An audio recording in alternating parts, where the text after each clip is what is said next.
Primeiro, conceito de posição. A gente usa na física a letra S.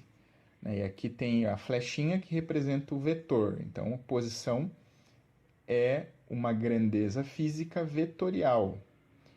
Lembra que quando a gente fala em vetor, em vetorial, é uma grandeza física que tem módulo, que tem um certo valor, uma certa intensidade, direção e sentido.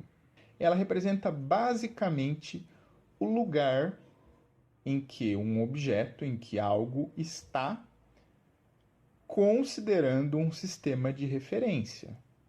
Então isso é fundamental, que você considere o sistema de referência, que isso vai fazer toda a diferença, né? Por exemplo, esse carrinho aqui que eu desenhei.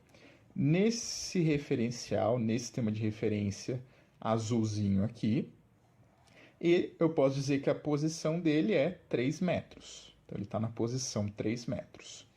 Já nesse outro referencial verdinho, que eu desenhei aqui, eu poderia dizer que ele está na posição menos 6 metros. Em outras palavras, aqui ele está basicamente... Eu não tirei ele do lugar, mas mudei o sistema de coordenadas, mudou o valor da posição dele, ou seja, mudou a forma de eu indicar onde ele está. Então, falou em posição, já pensa em lugar, já pensa em onde o objeto está. O conceito de deslocamento é muito similar, só que como o próprio nome diz, né? Deslocamento ele tem a ver com uma alteração. Deslocamento, então, no fundo, é um ΔS. É uma variação, lembra que na física a gente usa o delta como variação, é uma variação da posição.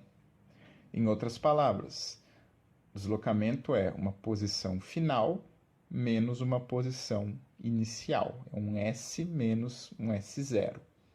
Exemplo, o objeto está aqui na posição 3 metros inicialmente. Se ele vai até a posição 5, então o deslocamento dele vai ser posição final, 5, menos posição inicial, 3. 5 menos 3, 2 metros. Então, o ΔS, o deslocamento dele teria sido de 2 metros.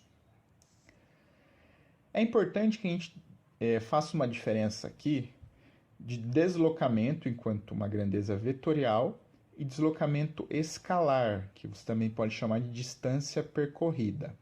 Por exemplo, o carrinho aqui saiu da posição 3 metros, foi lá até os 5 e voltou na 3. Então ele saiu da 3, foi até 5 e voltou na 3.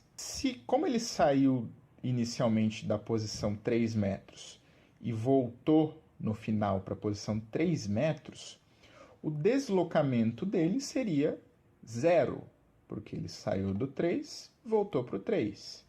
Final menos inicial, 3 menos 3, 0.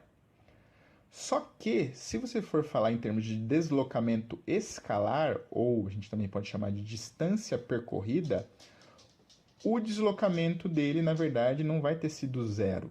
Vai ter sido 4. Por que 4?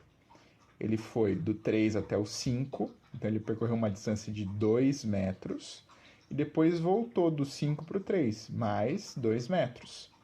Ou seja, a distância que ele percorreu foi 4 metros. O deslocamento escalar dele foi de 4 metros. Então, essa é uma diferença importante. Deslocamento enquanto vetor e deslocamento escalar, que você também pode chamar de distância percorrida. Deslocamento enquanto vetor só importa o início e o fim.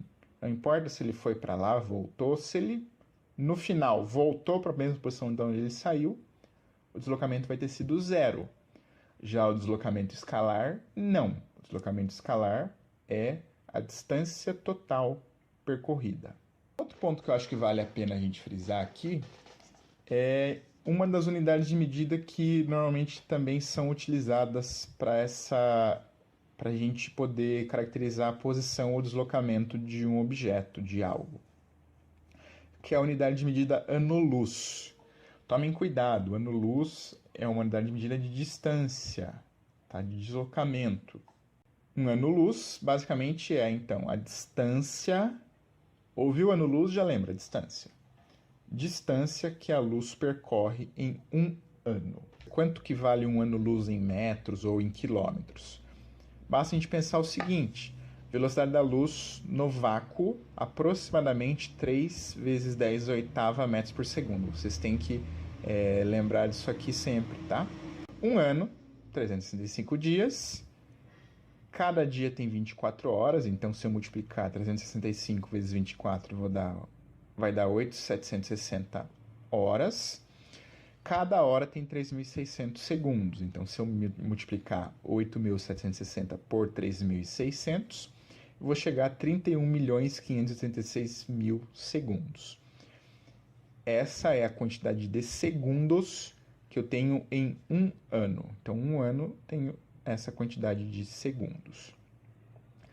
Como é que eu vou saber, então, a distância de um ano-luz? Quanto vale um ano-luz em termos de metros, em termos de quilômetros? Basta fazer uma regrinha de 3, né? Então, você sabe que a luz percorre 3 vezes 10 oitava metros em um segundo. Então, em 31.536.000 segundos, quantos metros a luz vai percorrer? Então, fica aí como tarefa de vocês fazerem esse cálculo para obter a equivalência 1 ano-luz, quanto 1 ano-luz equivale em metros.